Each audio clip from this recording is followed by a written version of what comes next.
montrerai. Voilà. Merci. Donc, en quoi le jeu de rôle est un outil pédagogique? Suite à cette expérience, j'ai rassemblé un petit peu cette richesse de compétences qu'on peut travailler au travers du jeu de rôle, qui est une véritable école du learning by doing. Et donc, ces compétences vont être déjà sur l'autonomie et la motivation des apprenants. Et quand on va voir justement les paroles de mes élèves, on va voir que la motivation, c'est vraiment ce qui revient le plus souvent. Et les élèves disent que c'est vraiment sympa de temps en temps, comme ça ponctuellement, de pouvoir travailler différemment. Et ils disent vraiment, il y a vraiment cette idée de travailler ponctuellement. Donc, ils reconnaissent que ça ne fait pas tout et qu'il y a besoin aussi d'autres choses, mais que c'est un véritable souffle pour pouvoir se motiver différemment. Voilà. Donc, évidemment, le jeu de rôle, entre le moment où les élèves préparent en groupe les arguments qu'ils vont mener pour leur jeu et le feedback, il y a tout un ensemble de compétences que l'on traverse. Il y a la coopération, la collaboration, la co-construction des connaissances dans le groupe. Mais en plus de ça, comme on est dans un jeu de rôle, dans quelque chose de fictif, dans une simulation, on fait appel aussi à tout le domaine de la créativité et de l'imagination. C'est un moment où on doit affirmer ses choix, s'affirmer soi-même, apprendre à s'organiser, à mémoriser des arguments, à se socialiser également, puisque c'est le but de toute activité qui va être en groupe ou en collectif. J'ai voulu replacer ce modèle de la taxonomie de Bloom qui montre qu'en fait, on a 4 types de compétences que l'on traverse dans le jeu de rôle, depuis la compétence la plus simple vers la compétence la plus complexe. Donc, l'acquisition des connaissances, la compréhension des documents que l'on va lire pour sélectionner l'information, la mise en application sur le palier 3 de tout ce qu'on aura préparé en palier 1 et 2, et après, dans le feedback, on va rencontrer les points 4 et 5, l'analyse de ce qui s'est fait et toute la synthèse de l'activité. Je vous laisserai regarder un petit peu plus dans le détail. J'ai essayé de ne pas perdre trop de temps par rapport aux autres ateliers. Donc, c'est bien si tu peux me dire de temps en temps l'heure. Quelles sont les plus-values que l'on a dans le jeu de rôle pour travailler l'oral? Donc, c'est une véritable activité de communication où on est dans une situation discursive avec une pédagogie complètement émancipatrice puisque l'apprenant va être à la fois dans le fait qu'il doit faire parler à l'autre, mais en même temps être sollicité et sollicitant. Voilà les termes que je cherchais. Ce qui est intéressant comme plus-value, c'est qu'on va travailler autour de la communication non verbale, la communication verbale et paraverbale, tout ce domaine des 3 V, c'est-à-dire le vocal, le verbal et le visuel. Je ne sais pas si certains parmi vous souhaitent avoir quelques compléments d'information sur ces 3 types de communication ou Albert Mehrabian, qui est un psychologue et prof en Californie, a déclaré sur la programmation neurolinguistique qu'on avait 7% de messages verbaux, 38% qui correspondaient au paraverbal et 55% au non-verbal. Donc, bon, des chiffres qui sont parfois critiqués, mais c'est pour montrer que dans la proportion, en fait, la posture que l'on adopte, la posture corporelle et l'utilisation de la voix vont prendre un pas bien plus important que le message verbal lui-même. Donc, ce qui va permettre dans le jeu de rôle de travailler tout l'aspect linguistique et paralinguistique. J'ai essayé de voir un petit peu comment cette progression se fait en termes de compétences suite au jeu de rôle travaillé en classe, en me disant que du primaire jusqu'au supérieur, on va rajouter à chaque fois des compétences nouvelles pour travailler l'oral. Alors le primaire, l'école maternelle et le primaire, c'est l'école du langage, c'est l'école de l'écrit aussi, mais on va être dans la construction des codes de l'oralité, dans la communication. Au collège, ce qui va différer par rapport au primaire, c'est qu'on va apprendre à argumenter et s'affirmer davantage. Au lycée, c'est le contexte que je vis maintenant depuis quelques années.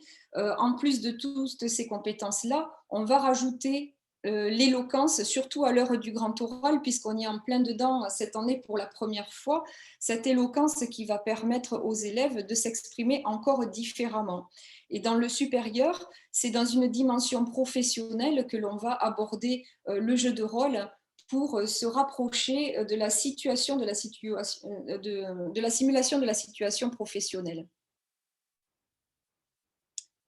Pas de questions pour l'instant? Pas de Non, pas de questions. pas de questions, ok. Beaucoup de plus-values pour le jeu de rôle, mais il y a aussi des mises en garde et des limites, parce que si on ne prend pas garde, on peut perdre toute la valeur éducative et pédagogique si on n'a pas mis les méthodes en place, si on n'a pas préparé en amont. Et dans les mises en garde, il va y avoir des alarmes à mettre en place dans la tête. Je m'en suis aperçue très très vite dans mes expériences de jeu de rôle. C'est que dans les toutes premières expériences, pour les élèves, il y a une capacité d'abstraction qui est assez difficile à acquérir parce que la timidité, parce que la peur du regard des autres. Donc, commencer tout de suite un jeu de rôle sans avoir préparé en amont par d'autres types d'activités, ça peut être compliqué. Il y a vraiment besoin de mettre en confiance avant de se lancer dans une simulation d'un rôle autre où il faut s'affirmer de manière différente. Donc cette peur de jouer un rôle sous le regard des autres, sous les regards du copain de la classe, ça peut être assez compliqué et laisser en retrait des élèves qui auraient peut-être envie de participer mais qui ne vont pas le faire à cause de tout cela. Il y a le risque de la mise à l'écart aussi de certains apprenants. Je me suis aperçue qu'avec l'excitation qu'il y a d'atteindre les objectifs, de remplir le rôle, le fait que l'immersion va être pleine pour certains, ils ne sont pas tendres entre eux et il va y avoir des élèves qui vont mettre à l'écart ceux qu'ils vont considérer comme étant, dans leurs mots, le maillon faible. Donc, il y a à être très attentif à ce fonctionnement de groupe quand ils sont en train de préparer ce qu'ils vont dire dans leur jeu de rôle. Ce qui me semble être encore plus délicat sur un jeu de rôle, ça va être la gestion du groupe et des équipes par rapport à l'agitation que ça peut générer, par rapport à une gestion du temps où on peut se laisser dépasser également, et par rapport à une participation qui va être inégale sur une classe de 30. Il ne faut pas rêver, ce ne sont pas 30 élèves qui vont parler tous dans la même séance. Donc, il y a à réfléchir là aussi à un aménagement et à rebondir en tant que maître du jeu, à rebondir pendant l'activité pour faire en sorte qu'un maximum d'élèves participent. Quelques solutions à quelques problématiques soulevées.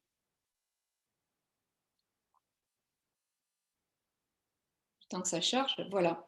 Pour construire un climat de confiance, adapter les situations d'apprentissage, on peut, avant de préparer le jeu de rôle, faire dans des séances précédentes quelques exercices corps-voix qui vont permettre aux élèves les plus timides, les plus en retrait, de pouvoir prendre confiance en eux. Avec un exercice tout simple qui est souvent utilisé en théâtre et dans les formations corps-voix, c'est de demander aux élèves de déambuler librement dans la classe sans suivre un trajet fixe et au clap du maître du jeu, au clap de l'enseignant, s'arrêter et l'enseignant donne la consigne. Quand je clappe des mains, vous vous arrêtez, vous regardez la personne que vous croisez en traduisant une émotion de colère ou en traduisant une posture de fierté. On peut varier toutes les consignes comme on veut et c'est une façon de rentrer dans un rôle, de passer par cette étape du collectif.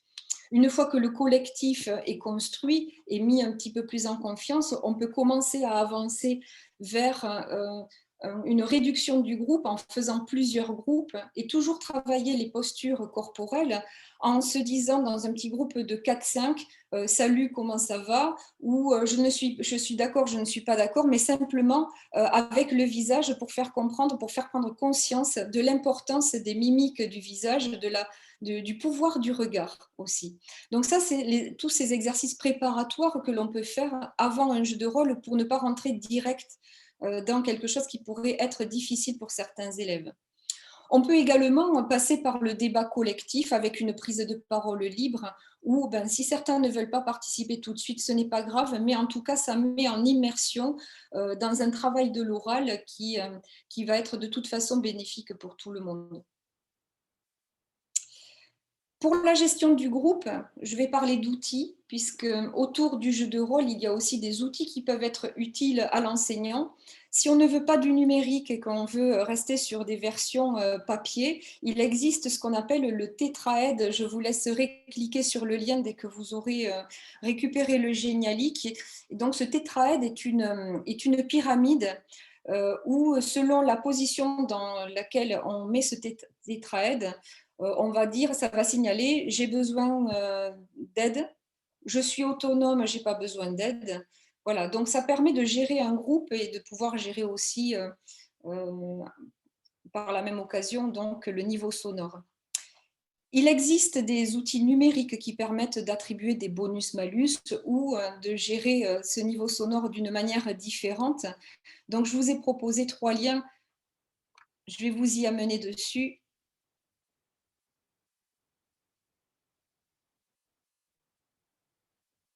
Un petit peu long. Voilà. J'ai constitué sur Geniali un tableau de gestion d'activités de groupe qui me permet de pouvoir dire, voilà le groupe 2, bon niveau sonore. Donc, je vais attribuer des points. Par contre, là, l'équipe 3, le groupe 3, ça fait plusieurs fois que je les rappelle à l'ordre, donc je mets des malus. Et là, va se construire en fait, au fil des clics que l'on fait pour attribuer des bonus, un tableau que je vais utiliser après pour l'évaluation finale, parce que ce n'est pas seulement le jeu de rôle que je vais évaluer quand je l'évalue, parce que quand on arrivera à la partie évaluation, on verra que on n'est pas obligé d'évaluer non plus tout le temps. Donc les fois où j'évalue, je vais utiliser peut-être ce tableau pour pouvoir l'intégrer dans l'évaluation finale. Alors, je vais sortir de ce tableau si je peux. Voilà. Je prends juste 2 secondes parce que j'ai plein de pages ouvertes. OK. Ensuite, il y a les outils. Alors, un des derniers outils qui est apparu cette année, DigiScreen, qui est un petit peu comme Classroom Screen. Donc, le DigiScreen, je vous laisserai aller y cliquer dessus. Il se présente un petit peu comme le Classroom Screen que je vous montre parce que je l'ai déjà sous le clic, où on va pouvoir mettre des codes au tableau, dire ah oui, je l'ai actif là, oui, c'est bon. Dire vous avez la parole, pause, j'ai une consigne à vous donner, ou alors stop, l'activité est terminée, maintenant on passe à l'étape suivante.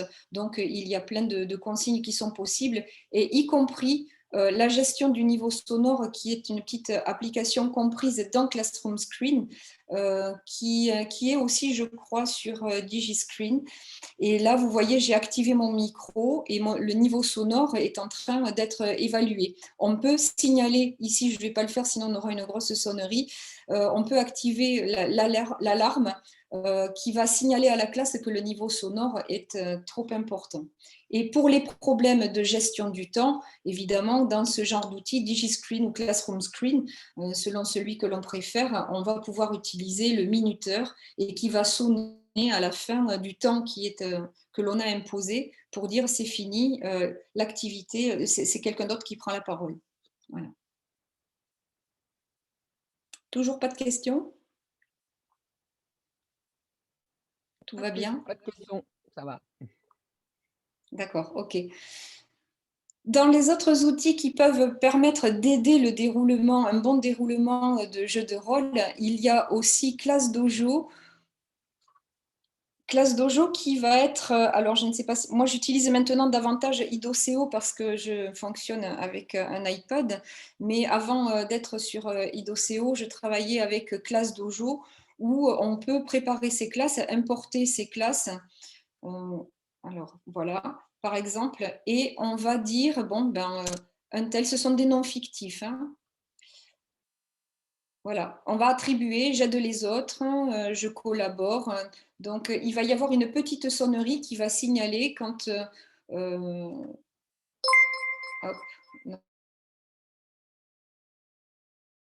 moins 1. Donc, voilà. Donc ça, c'est assez intéressant parce qu'il y a la petite sonnerie qui va permettre de dire s'il y a bonus, il y a malus.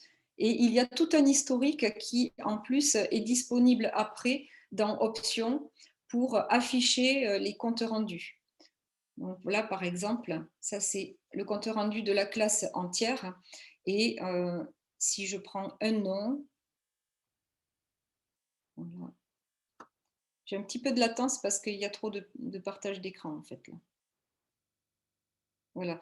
Sur le nom, sur celui-ci, il n'y a rien qui est actif, mais vont apparaître les codes couleurs qui vont signaler comment s'est comporté l'élève pendant l'activité. Donc ça, Classroom Screen, c'est vraiment un outil qui est intéressant quand on fait des activités qui génèrent un niveau sonore qui peut être important, et comme dans le jeu de rôle. Donc je reviens maintenant sur le cœur vraiment du sujet. Là, on était sur les outils périphériques qui permettent de pouvoir aider au jeu de rôle.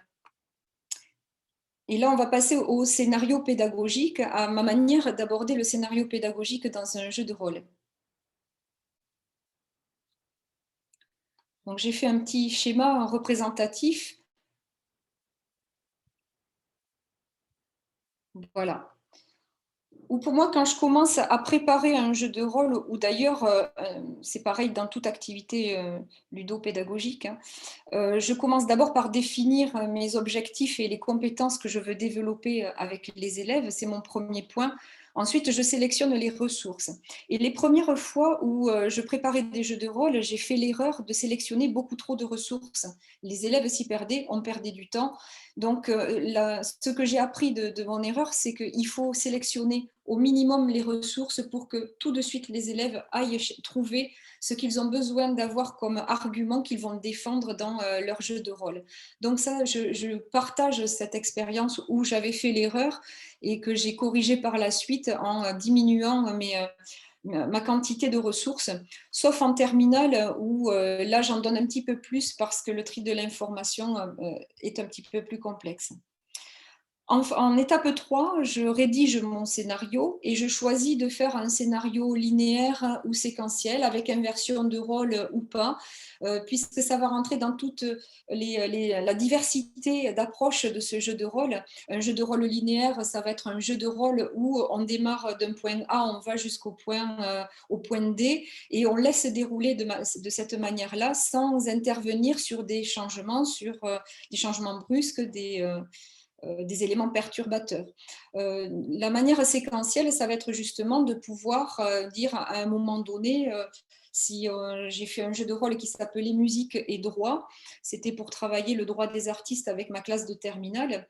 À un moment donné, je trouvais que l'élève était un peu long dans son explication. Je lui ai amené un élément perturbateur en tant que maître du jeu et je lui ai dit, le téléphone sonne dans les bureaux de la SACEM, vous êtes obligé de prendre la communication, c'est votre collègue qui prend le relais sur votre explication. Élément perturbateur, j'amène une consigne nouvelle et on passe à une autre séquence au niveau des réponses.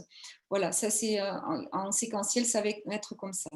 On peut aussi redynamiser dans le scénario pédagogique, dans sa posture de maître du jeu, en inversant les rôles ou en étant un rôle relais, où un élève va prendre le relais d'un autre élève pour continuer ce qu'il était en train de dire, ou alors aussi pour dire la même chose mais d'une façon différente.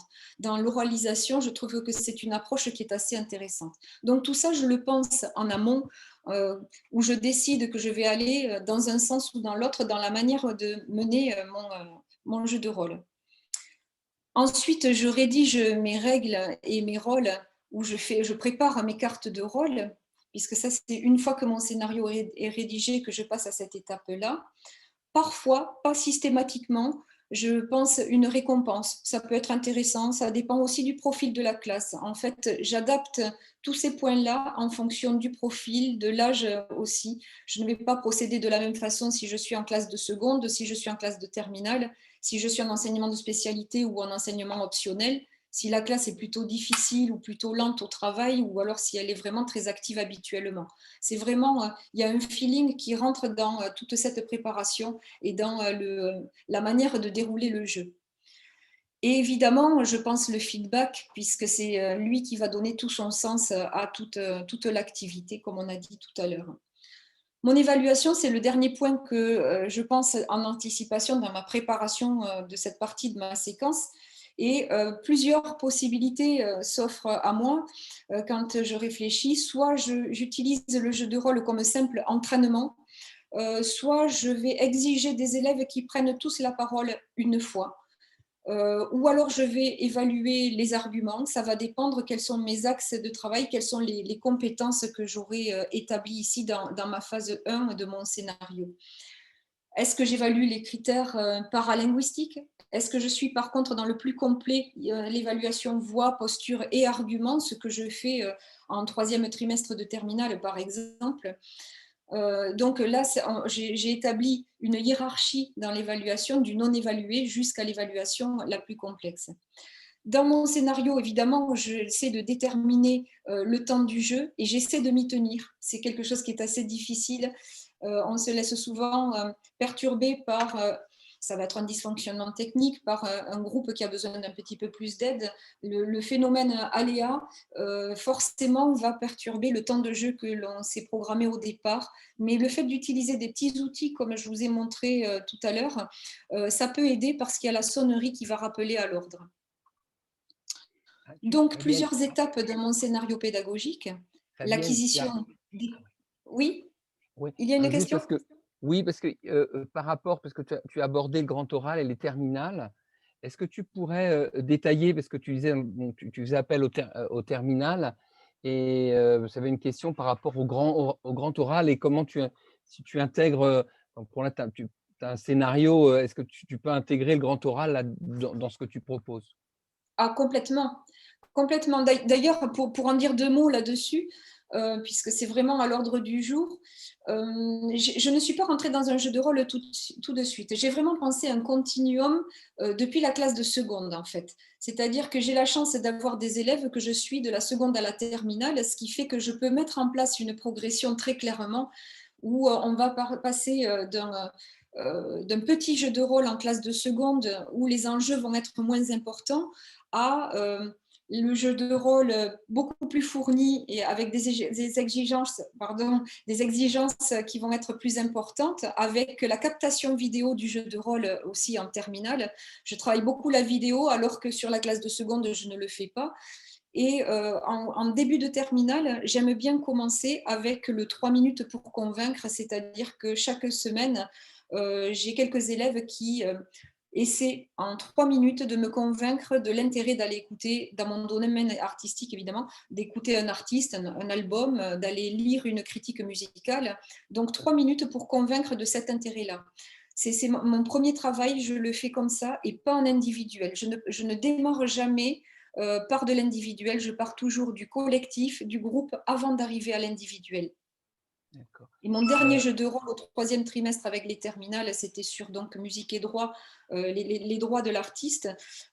C'était vraiment là les compétences les plus complètes. J'étais sur le dernier type d'évaluation, puisqu'on était en préparation du grand oral. Et avec captation vidéo, mais je ne l'impose pas non plus. Je demande d'abord à l'élève s'il souhaite que je le filme pour qu'on puisse débriefer après. Voilà. Est-ce que ça répond?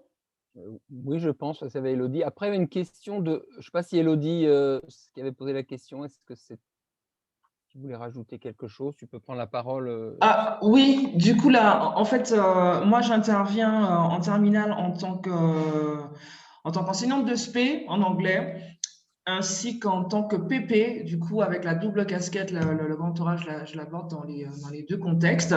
Et ma question sur le jeu de rôle, c'est est-ce que le jeu de rôle pour le grand oral, on doit vraiment être dans une situation grand oral où on a un élève qui est examinateur et un élève qui est un candidat, ou est-ce on peut utiliser d'autres situations plus ou moins proches, en fait, hein, je sais pas, un journaliste interviewé oui, pour inclure le jeu de rôle dans la préparation du grand oral. Ou est-ce qu'il y a du coup une espèce de progression sur l'année vers un jeu de rôle qui sera de plus en plus proche des attentes du grand oral? Oui. Oui, alors oui à tout ça. On approche le grand oral.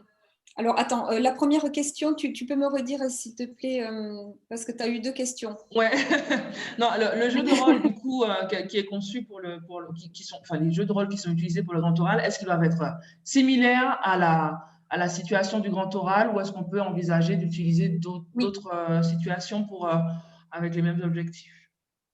oui. Alors, chaque fois que je travaille, alors je ne fais pas du jeu de rôle tout le temps, hein, évidemment, Mm. ce sont des activités ponctuelles, ça prend quand même du temps aussi sur la préparation quand on est en terminale et sur la préparation du bac. Donc, si je ne fais pas du jeu de rôle, je vais faire d'autres types d'activités qui permettent de préparer l'oral de manière différente. Systématiquement, je mets les élèves en posture de jury. Ils ont une grille d'observation, on va y venir, hein, c'est dans les points suivants justement de mon Geniali. Ils ont tous une grille d'évaluation, une grille d'observation dans un premier temps, et on va débriefer ensemble. Et je leur laisse vraiment la parole. Je suis très en retrait dans ces cas-là parce que je ne fais juste que piloter, je distribue la parole pour pas que quelqu'un la prenne trop longtemps ou pour aider à trouver le mot si quelqu'un ne trouve pas le mot juste pour dire ce qu'il ressent. Donc, c'est absolument fondamental pour la classe de terminale de pouvoir les mettre en posture de jury. Et ils deviennent très durs, en fait, et très exigeants. Et j'ai vu beaucoup d'évolution. Ça m'a fait très plaisir parce que j'ai un élève de terminale, Maïl, qui a des problèmes de dyslexie, et qui n'est pas très à l'aise avec l'oral, pourtant qui est un excellent trompettiste de conservatoire, qui a l'habitude de faire de la scène, mais par contre l'oral très très compliqué, et compliqué depuis la classe de seconde avec lui. Et là, le fait d'avoir fait tout ce travail progressif, ça l'a amené vraiment à être beaucoup plus à l'aise. Il n'était pas encore complètement avec son corps, mais par contre avec sa voix, il avait réussi à poser une voix qui respirait, une voix qui était dans un volume sonore suffisant, avec une diction qui était bien placée. Et donc là, j'ai vraiment pu voir au travers de cet élève-là que il est important de penser un continuum depuis très tôt dans la scolarité pour voir se mettre en place toutes ces compétences-là. Parce que chez certains, ça peut être très long. Et ensuite, il y avait ton autre question sur quelles autres alternatives s'ils ne font pas un rôle de jury, est-ce qu'ils peuvent être journalistes? Ben, oui, évidemment que oui, intervieweurs, ça va dépendre du scénario en fait au départ. Hein. Est-ce que ça répond? Oui, merci beaucoup. Après, il y avait une autre question de Aude sur, alors je n'ai pas très saisi, sur un accès à un compte. Vas-y, alors, Aude, est-ce que vous avez eu l'occasion de constater des effets différents du fait que le jeu de rôle passe par une première personne au lieu de la troisième personne, généralement utilisée pour un exposé? Vous parliez de la capacité d'abstraction au début d'atelier. Est-ce que cela la favorise? Alors, si Aude, tu veux prendre à l'oral, hein, si tu mets. Oui, oui si elle peut prendre la parole, si elle a un C'est flux ça. suffisant. Est-ce que vous m'entendez? Oui. Oui, bonjour tout le monde. Oui, en fait, deux questions assez différentes. Hein. La première, c'était par rapport à Classe Dojo qui sert en fait de suivi aux activités. Je voulais savoir si les élèves visualisaient les autres ou est-ce qu'ils avaient Oui, c'est surtout tout à fait affaire possible. à ce qui concernait leur compte. Oui. D'accord. Alors moi, je ne fais pas créer de compte. Hein. Classe Dojo, en fait, D'accord. c'est un véritable couteau suisse, on va dire. Et on peut l'utiliser de plein de manières différentes. Moi, je ne fais pas créer de compte aux élèves.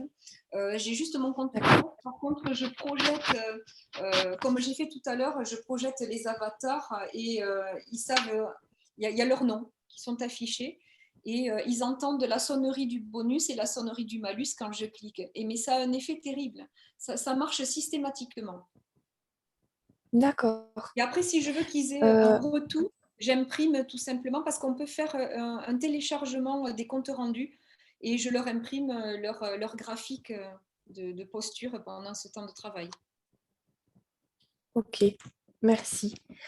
Et la deuxième question, bon, c'est autre chose. C'est effectivement, je me demandais, bon, moi je suis en français en collège et je travaille l'oral par exemple avec mes élèves de troisième. Et concernant la capacité d'abstraction évoquée en début d'atelier, je me demandais si vous aviez pu constater comment dire, des effets particuliers sur le fait que le jeu de rôle, en fait, leur permet de s'exprimer à la première personne davantage que lorsqu'ils présentent un exposé sur une personnalité historique, par exemple. Clairement oui, parce que qui dit jeu de rôle dit appropriation d'un personnage qui va être proche d'une réalité, ou en tout cas, ils se mettent dans la peau de quelqu'un. On est dans quelque chose de très théâtral. Donc, en se mettant dans la peau de quelqu'un, ils doivent parler comme ils étaient cette personne, que ce soit Voltaire, que ce soit un empereur de l'Empire Oui, romain, que ce soit un personnage réel d'une situation professionnelle, ils sont obligés de dire jeu. Ils sont obligés sur le jeu de rôle. En tout cas, moi, c'est ce que j'attends, d'accord, mais je n'ai même pas besoin de le préciser, en fait, parce que ça se fait naturellement. C'est le phénomène d'immersion dans le jeu qui fait qu'il parle à la première personne. Et le problème d'abstraction vient du fait qu'on rentre dans le jeu ou on n'arrive pas à y rentrer. d'accord. Merci beaucoup. Avec plaisir. Ah, c'est bon, il n'y a Donc, plus de je questions. reprends le schéma. Oui, Merci. pardon. Non, c'est bon, il n'y a plus de Pas de- questions. Ok, ben, j'avance alors parce que là, je viens de regarder l'heure, ça avance beaucoup et moi, pas trop. Donc, le rôle de l'enseignant, il est important. Je vais passer assez rapidement. Vous aurez l'occasion de lire ça dans le détail. Il y a un avant, un pendant et un après à penser, forcément. L'avant, j'y reviens pas dessus, c'est tout ce qu'on vient de dire dans le scénario pédagogique. Par contre, dans le pendant, l'enseignant va être vraiment multitâche. Quand je parlais d'alarme qu'il faut faire fonctionner dans la tête, c'est clairement ça. Il faut avoir les yeux grands ouverts sur tout ce qui se passe sur le plan visuel et il faut avoir les oreilles énormément ouvertes aussi, être attentif à tout signe qui fait que le jeu va commencer à perdre de sa dynamique, observer les élèves qui sont en retrait, ceux qui semblent ne pas être impliqués. Enfin voilà, c'est vraiment des antennes qui doivent être en permanence là. Et là, l'objectif, c'est vraiment de veiller à ce qu'il y ait une cohérence et surtout d'atteindre les objectifs parce qu'on n'est pas là on fait pas du jeu pour le jeu, on est vraiment là pour atteindre des objectifs pédagogiques. Et l'après, c'est tout le débrief, la sortie émotionnelle, ça c'est le premier point qui est le plus important. On ne va pas rentrer dans une analyse des contenus et des compétences tout de suite.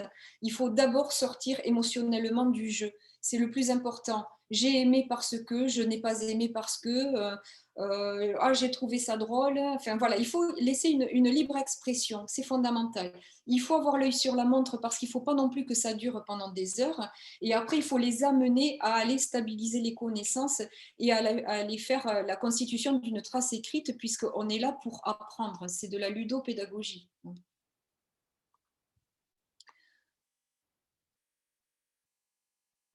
Quelques exemples de fiches que je propose à mes élèves.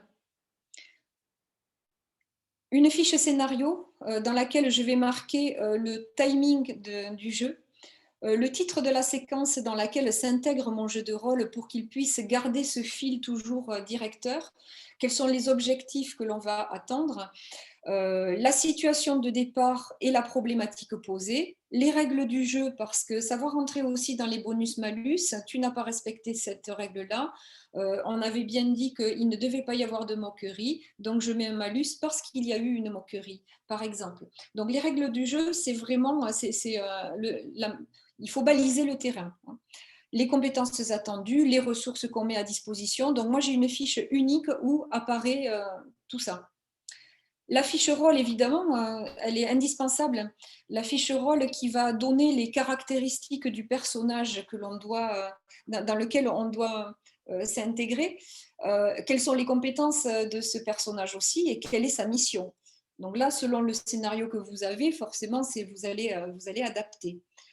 Une fiche prof parce que c'est important. Moi, j'aime bien savoir où je vais, j'aime bien que les choses soient structurées et j'ai besoin d'avoir une petite fiche qui, juste avec quelques petits points, me précise le avant-jeu, pendant le jeu et après le jeu.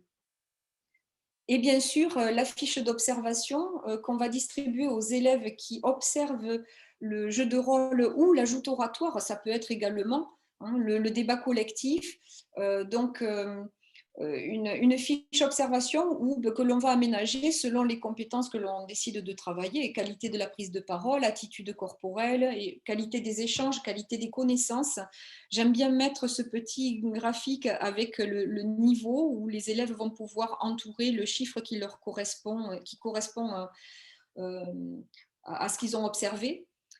Quelques particularités qu'ils souhaitent relever, mais ce que je trouve important aussi dans la fiche observation, ce n'est pas seulement l'aspect je vais critiquer ce que j'observe, c'est aussi apporter des solutions à des problématiques rencontrées. Et ça, c'est intéressant pour le débrief parce qu'on est aussi force de proposition pour l'amélioration du collectif.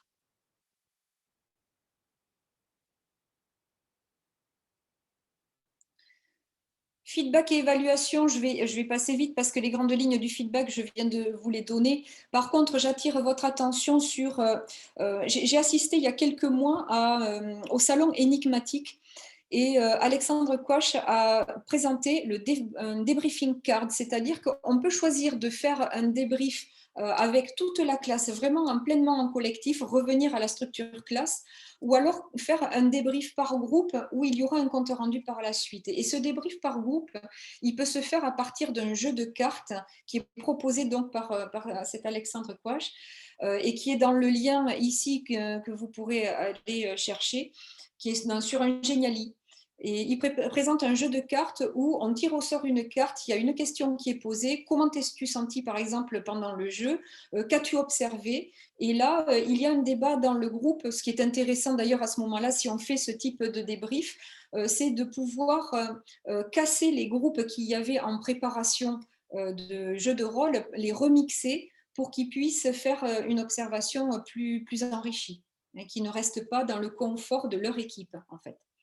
Pour l'évaluation, moi j'aime bien, alors on peut faire l'évaluation papier si on veut vraiment une restitution des connaissances qui soit complète. Moi j'aime bien à l'issue d'un jeu de rôle, quand on a fait le feedback, faire une petite évaluation avec quelques outils que je propose ici. Un outil Kahoot qui est extrêmement interactif et qui ramène à nouveau les élèves dans un contexte dynamique et motivant. Ça peut être un Plickers, un cuisinière, un live worksheets que j'ai découvert cette année et qui est vraiment très intéressant parce que il permet de donner la note en direct. En fait, je vous en montre un exemple parce que j'en avais préparé un. Il suffit que, hop, j'ai accès à mon menu.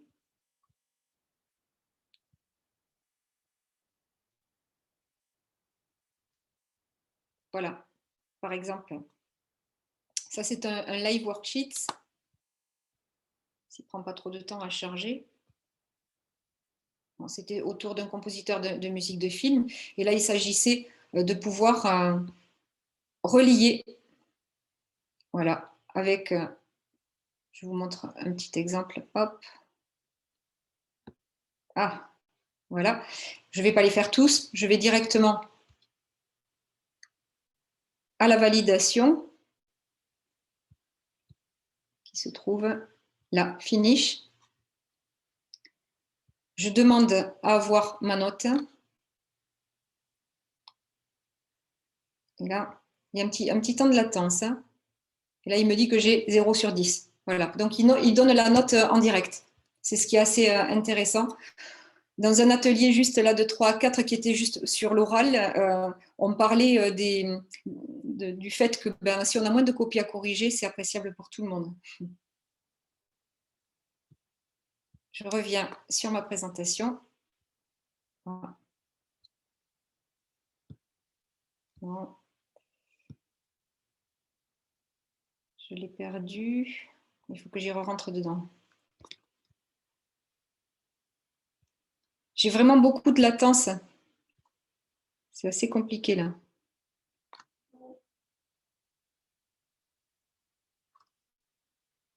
Ça va arriver.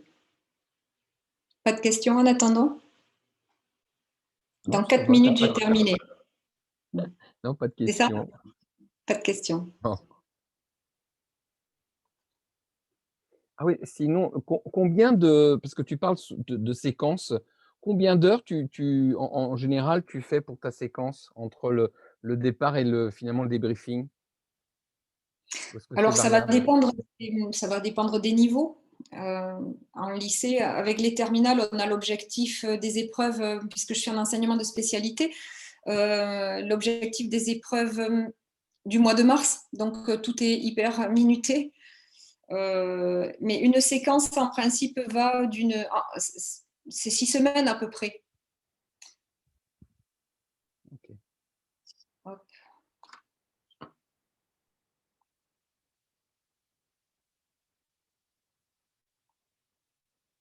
C'est laborieux. Vous avez presque le temps d'aller faire un café, là. Non, non, c'est bon. Voilà.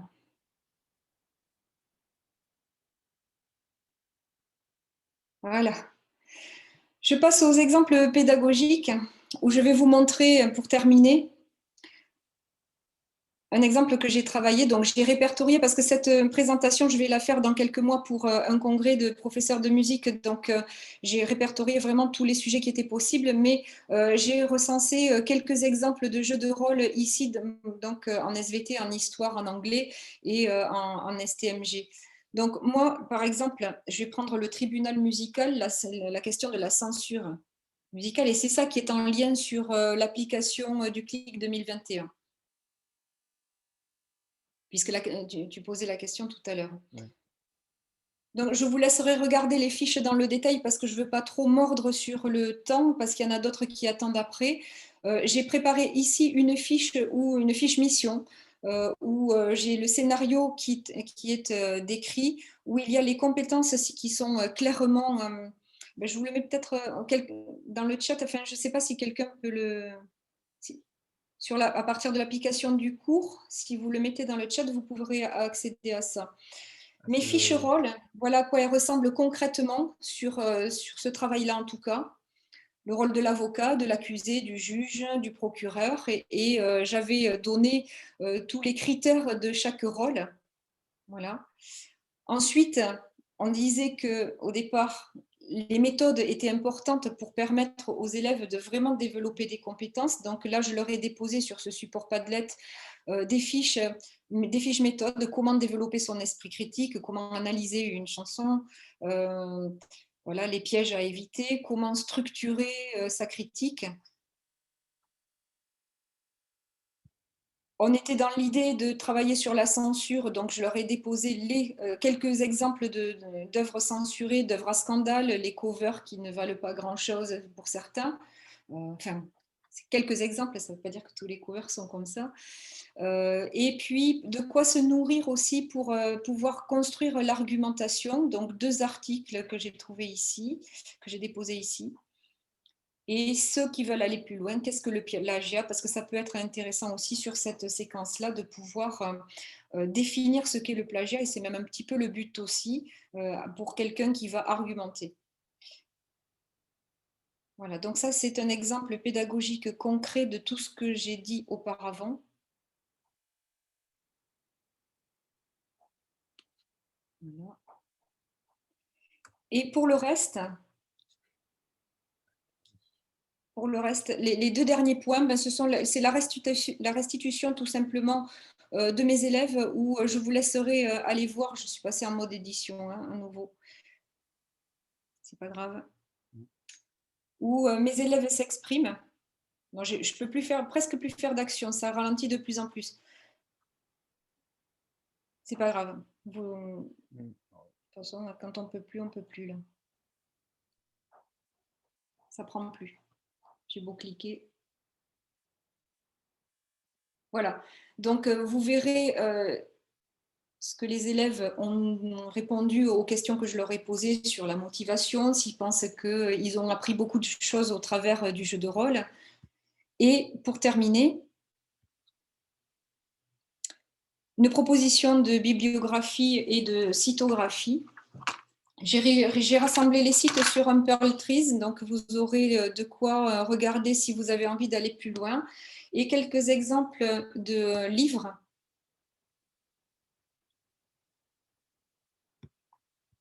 Voilà. Je vais arrêter le partage. Non, toi, tu n'as pas moyen d'arrêter mon partage d'écran parce que là, je vois même plus l'onglet qui me permet d'arrêter. Ah si, ça y est, il était couvert. Voilà. Donc, je reviens avec vous. Vous aurez ce Geniali donc à la